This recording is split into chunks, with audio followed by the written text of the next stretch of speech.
Oh my god, we finally won! How's it going, guys? It's MWT here with another video, man. I'm coming here on day 15 of the NBA recap. Sorry that it's been so late since I've uploaded, but I need you guys to go down and subscribe to the channel. Give this video a thumbs up, because we're going to go over those Wednesday night games. Oh, man. I am so happy. I can't wait to go over these. I can't wait to go over them so much. So we're going to get this started. Oh, man. First game, Detroit versus New York. We all knew Detroit was going to win. Don't get me started. New York is 1-7. Detroit is 4-5. Most notably, New York is 1-7. That's all I got to say. Let's go to the box score really quick and understand what happened in this game. New York's main scorer, Julius Randle, 20 points, 3 rebounds, 2 assists, 1 steal, 1 block. And for Detroit, their main scorer, of course, Andre Drummond, 27 points, 12 rebounds, 7 assists, and 1 steal.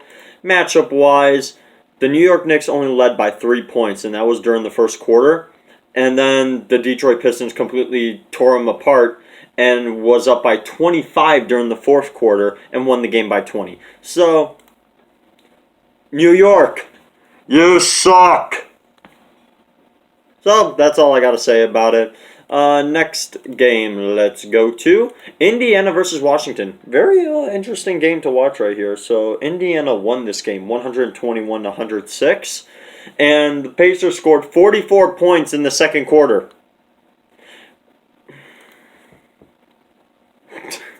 Stop. Washington's main scorer was Bradley Beal, 30 points, 5 rebounds, 5 assists. And Indiana's main scorer, TJ Warren, 21 points, 4 rebounds, 2 assists, 1 steal. Now for Washington, I do have one question. Your rookie power forward played 20 minutes, was 0 for 5, had 8 rebounds, 1 assist. Your small forward, Isaac Bunga, was 0 for 2, had 3 rebounds and 1 steal. You need to do something if you're Washington. You need to do something. Now, taking a look here at the matchup-wise, Washington actually led by 4 points during the first quarter at the end of it. And then the Pacers went off and basically won the game by 15 at the end of it. They were up by 25 multiple times, which is their biggest lead of the night in the third quarter. So, I mean, okay game. Not the one that I was, really happy about. Because the next game, the Bulls versus the Hawks. And the Bulls win. The Bulls beat the Hawks 113-93. A very statement win right here, beating the Hawks. Now, I understand Trae Young was not really completely healthy during this game. Chicago's main scorer, Thomas Satoransky, at the starting point guard position, 27 points, 7 rebounds, 8 assists, and 1 steal. For Atlanta, it was Jabari Parker with 18 points, 5 rebounds, 1 assist, and 2 steals, 1 block. Trae Young only had 9 points. He was 0 for 8 from the three-point line, so he didn't have a good game overall. So, got scared a couple times. But the Hawks were up by 4 points 2 times during the beginning of the game, and then they never led after that. The Bulls went up quickly, scoring 33 points in the first quarter, 23 in the second, 35 in the third quarter, and then 22 in the fourth. Now, they were up by 28 points during the fourth quarter. That was their largest lead, and they won the game by 20. So, I'm proud of my Bulls. We beat the Hawks. Even though Trae Young, okay, I do admit, Trae Young was not completely healthy. But still, we beat the Hawks, which is, all right, really good. They were a 500 team, and we beat them. So that's very good. And I was scared, too. I was watching this in a bar just because I had to perform that night. Now, Sacramento versus Toronto. The Toronto Raptors win 124-120. Sacramento's main scorer Harrison Barnes, 26 points, 4 rebounds, 3 assists, and 1 block. And for Toronto, it was Kyle Lowry, the flopping fish himself, with 24 points, 2 rebounds, 6 assists, 2 steals, but 6 turnovers. You win by 4. Now, the Kings were up by 6 points during the first quarter 2 different times, and they still blew that chance and let the Raptors go up by 15 points. Beginning of the second quarter, they were up by 15 points 4 different times. And they almost blew it, but they never surrendered the lead, and they won by 4 points. So, I mean, okay, good job, guys. Well, yeah, okay. I mean, an ugly game, and the flopping fish was the leader, so whatever. Next game we got to talk about, Houston versus Golden State. Okay, let me say one thing. We all knew the Rockets were going to win, and after I watched this game, I just got a bunch of people telling me the Rockets were going to be Western Conference Finals contenders. And I was like, I mean, you're not wrong. But still, they only beat the Golden State Warriors. They only beat the Golden State. They're not even Warriors, man. They're not even Warriors. They're just bad. Now, Golden State's main scorer was off the bench, Alec Burks, who had 28 points, 8 rebounds, 3 assists, and 2 steals. And for Houston, it was, of course, James Harden with 36 points, 4 rebounds, 13 assists, 3 steals, and 3 blocks. Now, matchup-wise, taking a look at this, the Golden State Warriors were actually up by 6 points during the first quarter, and they actually took the lead back 2 different times. But then the Rockets went up by 23 points in the third quarter, never surrendered the lead after that, and won the game by 17. So, I mean, okay game. Okay game, that's what I say. You just let the Rockets go off, and boom, done. Now, next game, Memphis versus Minnesota Timberwolves. Very surprising game, actually. I remember because I picked the Timberwolves to win this game, and all of a sudden the Timberwolves lose to the Memphis Grizzlies. Taking a look at this, Minnesota's main scorer, it wasn't actually Karl Anthony Towns. I should just say this to you, that cat is back. The cat in the hat is back. Now, it was actually Andrew Wiggins. He had 30 points, 2 rebounds, 6 assists, 2 steals, and 1 block. And for Memphis, it was Dylan Brooks, who had 31 points. 31 points, 4 rebounds, 2 assists. Very great game. Grizzlies win by 16, 137-121. Now, let me tell you something. I was last year a believer that Andrew Wiggins was not going to develop and become a great player. I thought he would be a role player. Now, he's looking like an all-star. Like, you see his numbers. It's just the numbers are incredible now. Yesterday, he shot 52.4% from the field. Incredible. And I understand also that it's also got to be defense and not having a lot of turnovers.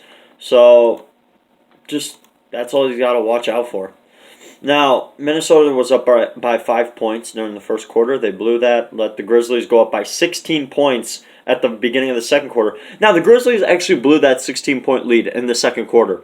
Let the Timberwolves go up by 1, and then they just, boom, never gave the Timberwolves the lead after that. They were tied at some point in the third quarter, but then they were up by 16 3 different times in the fourth quarter. They won the game by 16. I don't know. You tell me. This is insanity. Now, 3 more games left. Dallas versus Orlando. Dallas versus Orlando. Very, very close game. Very close game. The Mavericks win 107-106. Let me tell you why. Orlando's main scorer, Aaron Gordon, 23 points, 4 rebounds, 1 assist, 2 steals. And for Dallas, Luka Doncic, again, 27 points, 7 rebounds, 7 assists. Please, I picked Luka to be an all-star last year before when the voting started. I was hammering away saying Luka should be an all-star, Luka should be an all-star, Luka should be an all-star. He never got it. This year he's going to be an all-star. I can definitely tell you that for sure. Now, Orlando was actually leading by 11 points halfway through the third quarter. They were up by 10 during the first. And then they blew that. let the Mavericks go up by 7 at the beginning of the fourth. The Mavericks actually blew that and let the Orlando Magic go up by 2, and then the Mavericks held on to the lead at the end of the game. So, not saying anything, but very close game. It was very close. Came down to the last shot. Not really the last shot. It came down to good defense. Now, Utah versus Philadelphia. Utah hands Philadelphia their second loss of the season. Let me say that again. Utah went ahead and gave the 76ers their second loss. I'm looking at you, 76ers fans. Get over it. All right, that's... Y'all got exposed by the Utah Jazz. Now, the Jazz won by 2 points, 106-104, so maybe. Anyways, Ben Simmons also got exposed. He only had 2 points. Main scorer was Joel Embiid back from that fight. 27 points, 16 rebounds, 3 assists, and 2 blocks. For Utah, it was Donovan Mitchell, of course, 24 points, 5 rebounds, 8 assists, and 1 steal. And, yeah, looking at this, the 76ers were up by 8 points during the second quarter. They blew it, let the Jazz go up by 13, and the Jazz held on to win the game by 2. So, whatever you say. Wow, Detroit versus Indiana is starting now, and Detroit's already up 3-0.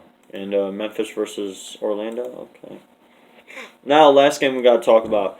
Milwaukee versus LA versus the Clippers. Milwaukee won this game 129-124. This was in the Staples Center. Now, the box score. Milwaukee's main scorer, Giannis. Antetokounmpo, 38 points, 16 rebounds, 9 assists, 2 steals, 2 blocks, 1 away from a triple-double. And for the Clippers, it was tied. Again, Montrezl Harrell and Lou Williams. Montrez with 34 points, 13 rebounds, 5 assists, 1 steal, 1 block. Lou Williams, 34 points, 6 rebounds, 11 assists, and 6 turnovers. So in this case, who would I say was the better player on the Clippers? Montrezl Harrell. 52% from the field, and Lou Williams was 9 for 27 from the field. So, definitely give it to him. Now, I'm not going to talk about the elephant in the room. Milwaukee scored 42 points in the second quarter. The Clippers' biggest lead was 3 points during the first quarter, and then they let the Bucks go up by 17. They tied the game a couple different times in the third, but then they lost the game completely at the end of it. Now, I think there's a big issue that we do need to talk about. It's the concept of load management. The idea of load management strikes me as a little bit of a understanding and not really. Because, you know, when you have players that want to compete at that level, they want to go out there every single day and compete. They want to do that every single time. But an athlete's body can give in on them at some point. Can just say, no, you can't. You can't. I've had that happen to me a couple times as an athlete. I've had that happen. Where my body was just completely like, nah, you're done. You're done. Nah, I want to break. I want to be done. I don't want to do this today. I don't want to go there today. I had that happen to me a couple times. And you know what? Load management is starting to become an issue. Just for the simple fact that, you know, people who pay a good amount of money to come see you as a star athlete on their team, and you don't play. Like, I understand that it's, Kawhi Leonard can't play back-to-backs. This was the first game of the back-to-back. This is against Milwaukee. You had people raving about how this was a precursor to the NBA Finals. How this could be a finals matchup. You had people saying that. You understood that. You had a Portland Trailblazers game the next day. You couldn't play the Milwaukee game and sit out the Portland game? Are you serious? It's ridiculous. And you know what? The Clippers got fined $50,000. Now, I will say this one thing. Load management is understandable. as long as you have the proper, like, that medical doctors can actually tell them that, hey, this player has this problem, he has it ongoing, he won't be able to play back-to-back. They gave 2 different statements. It was incoherent. It wasn't like matching. Reasons why Kawhi Leonard went and sat out. And you know what? He still showed up to the game. Now, I understand you want to support your team, right? You're at the game. And you're not going to play. You're like LeBron. Well, actually, I shouldn't say you're like LeBron because you're better than LeBron. Fix it. Fix it. You want to play 60 games this year? Win all 60. Because you got some stuff to prove. If you say this is your town, you better prove it, Kawhi.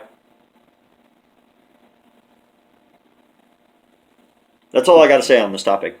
Leave a like down below. Subscribe to the channel. Tell me what you think about load management in the comment section below. I'm out of here because I got to record the next day. I got to record November 7th as well. So, I don't know what to tell you. Okay? Enjoy your day, guys.